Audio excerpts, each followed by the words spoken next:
कोई इंसान अगर किसी दूसरे को रॉन्गफुल कन्फाइनमेंट में रख के उससे कोई कन्फेशन एक्सटॉर्ट करवाता है या कोई प्रॉपर्टी रिस्टोर करवाता है तो इसकी क्या सज़ा होगी। अस्सलामुअलैकुम दोस्तों, मेरा नाम है यावर अमीर गुजर एडवोकेट और आप देख रहे हैं लॉ इन।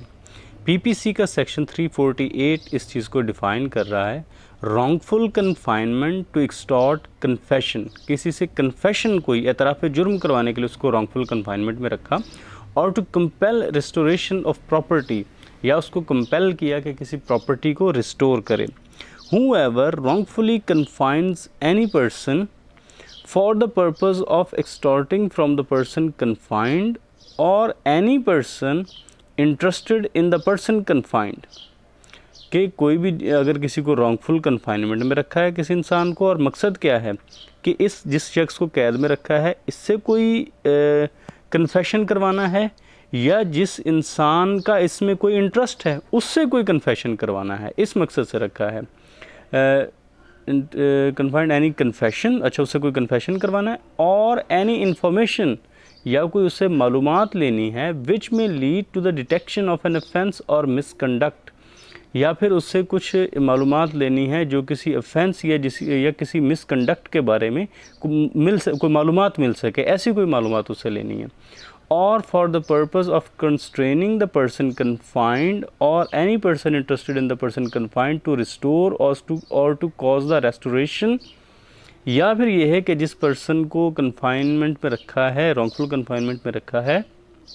इससे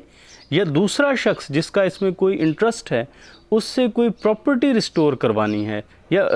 उससे कोई प्रॉपर्टी रिस्टोर करवानी है, या कोई ऐसा सबब पैदा करना है कि वो प्रॉपर्टी रिस्टोर हो जाए ऑफ एनी प्रॉपर्टी और वैल्यूएबल सिक्योरिटी, या कोई वैल्यूएबल सिक्योरिटी है उसको रिस्टोर करना है। और टू सेटिस्फाई एनी क्लेम और डिमांड, या फिर कोई उससे और क्लेम या कोई डिमांड है, कोई मुतालबा है वो पूरा करवाना है। और टू गिव इंफॉर्मेशन, या फिर कोई ऐसी मालूमात उससे लेनी है which may lead to the restoration of any property, या कोई ऐसी मालूमात लेनी है जिससे कोई प्रॉपर्टी जो है वो रिस्टोर हो जाएगी और वेरिएबल सिक्योरिटी जो है वो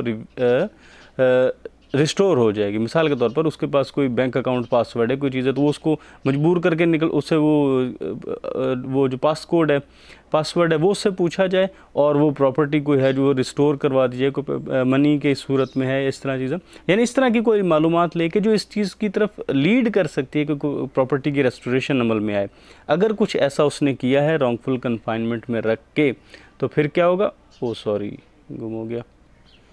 अच्छा, उससे कोई इस तरह की प्रॉपर्टी की जो रेस्टोरेशन की कोशिश की है, उसको रॉन्गफुल कन्फाइनमेंट में रखे या उससे कोई कन्फेशन करवाया, तो फिर उसको क्या सज़ा मिलेगी। Shall be punished with imprisonment of either description for a term which में एक्सटेंड टू 3 years। तो फिर उसको सज़ा दी जाएगी किसी भी डिस्क्रिप्शन की कैद की जो कि 3 साल तक हो सकती है। And shall also be liable to fine, और इस जो कैद की सज़ा है इसके साथ साथ शेल के साथ है मैंडेटरी करके कि लाजमी उसको जुर्माना भी होगा।